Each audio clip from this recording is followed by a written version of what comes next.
Hey gang, Uncle Todd here, and man, what an episode of Loki we had.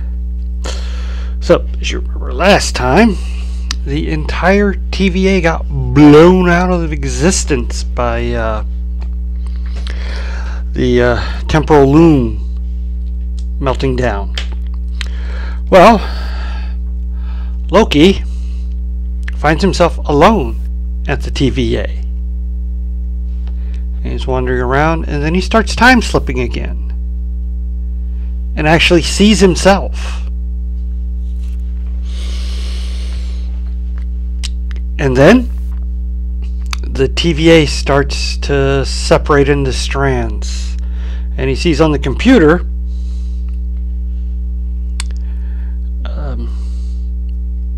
a program, default program for when things go bad is starting to run. And then Loki starts not only jumping in time but also space, and he runs into Mobius, who is a Jet-Z salesman who kind of remembers him from being in the other day to look at some ATVs. No, TVA. No, we have ATVs. They're upstairs. Then he time slips and he ends up in front of the McDonald's, and then immediately zips back out. And he zips over to where Hunter B-15 in her alternate timeline is a pediatrician. And then he zips over again and he comes into contact with Obi, who is a science fiction author that nobody reads. And he's also a theoretical physicist, and he figures out that Loki is going to these different places to find the original members of the TVA, and he needs to bring them all there so that they can do what they need to do. It'd be easier if they had a temp pad, but that could take a lifetime to create. Then Loki remembers, oh wait, I have the TVA manual, and he gives it to him, so now he can build a temp pad eventually. And Loki goes to start collecting the other members. He starts with Mobius, who he shows up at his house, and while they're talking, Obi shows up with a very large prototype of a temp pad, and Loki's like, well, that was quick. He's like, no, it wasn't. Took me 18 months, cost me my job and my marriage.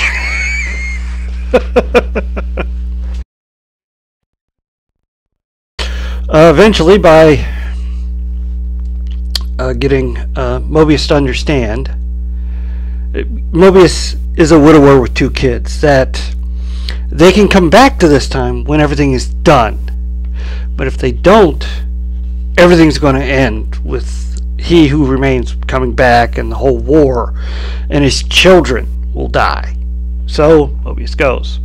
Next, he collects Hunter B-15, and then he goes to collect Casey, who is a felon in Alcatraz who's escaping. Yes, they worked in the famous Escape from Alcatraz storyline, and convinces him to come with him. They've already escaped by this point. He had seen them once before, so he knew where to go, but had zipped out while they were in the middle of their escape, and then he shows up again after their escape succeeded. Well, there's only one person left he has to get. Sylvie. So he goes to Sylvie, and lo and behold, she actually recognizes him and knows who he is, which nobody else has. And they talk, and she gets him to realize he's being selfish. He's not wanting to bring back the TVA to save everyone. He just misses being alone and doesn't really know where he fits in the universe anymore. And the TVA is the only place where he's actually felt a purpose in life, like a lot of the variants who get their minds wiped feel at the TVA. So he, realizing she's right, he returns and tells them he was wrong. They can all go back to where they were,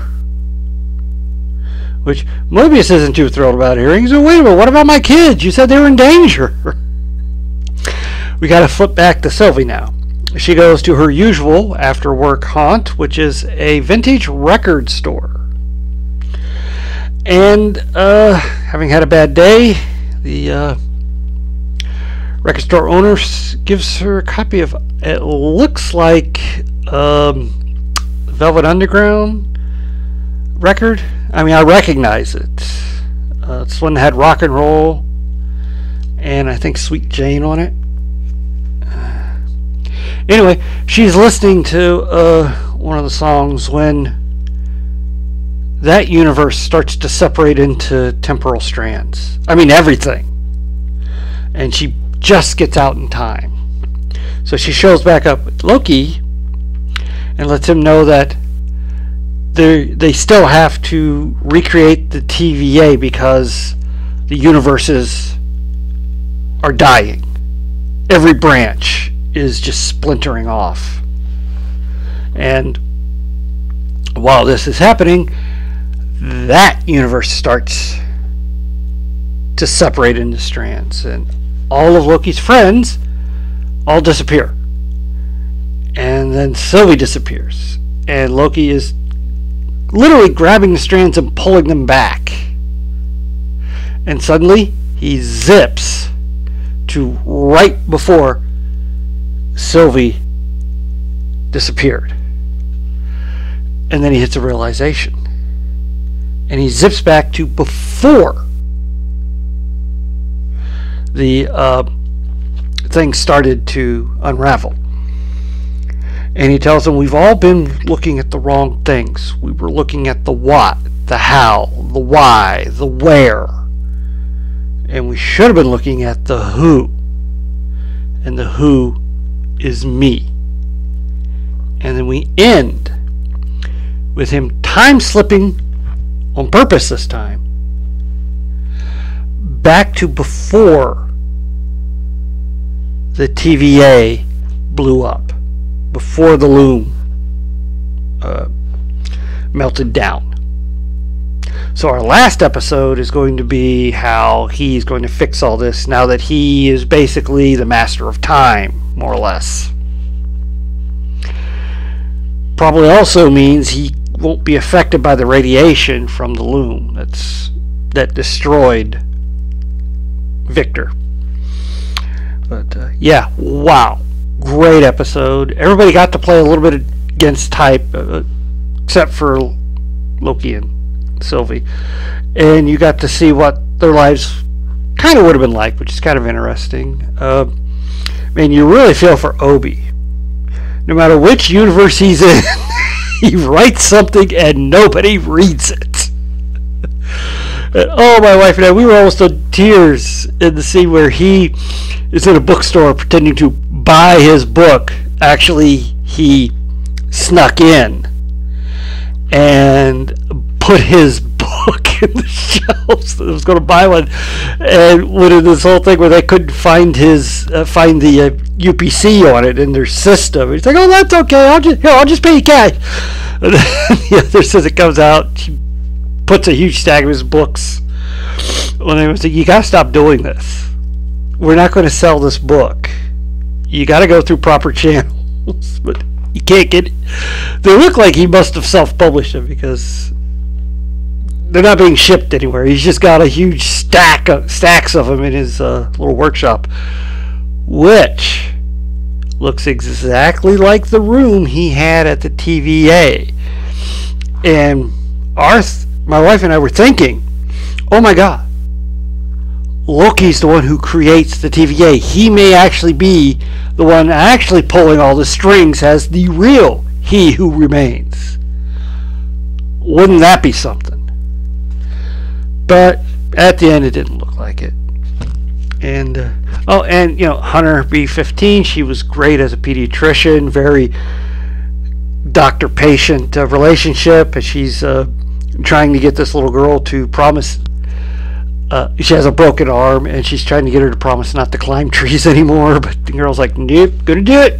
Cast comes off, gonna go right up there." And she's like, "Well, I tried." And of course, Mobius as the jet ski salesman who can't seem to make a sale, but he tries. Just to see him as a father is pretty funny too. Where'd you get those matches? Give them to me. Don't run. You go get your brother. Yeah, all in all, a fun episode. A little mind twisty, but highly enjoyable. Looking forward to the last episode. I like the way this Loki's character is progressing, because there are many Lokis, and I like the way his TVA character is progressing, and it makes you root for him. There's still some of those old Loki moments in him, but it looks like he's turned a corner and turned over a new leaf, and it's kind of enjoyable. Well, that's all I have to say for this episode. Please hit like, share, and subscribe, and I'll see you next time.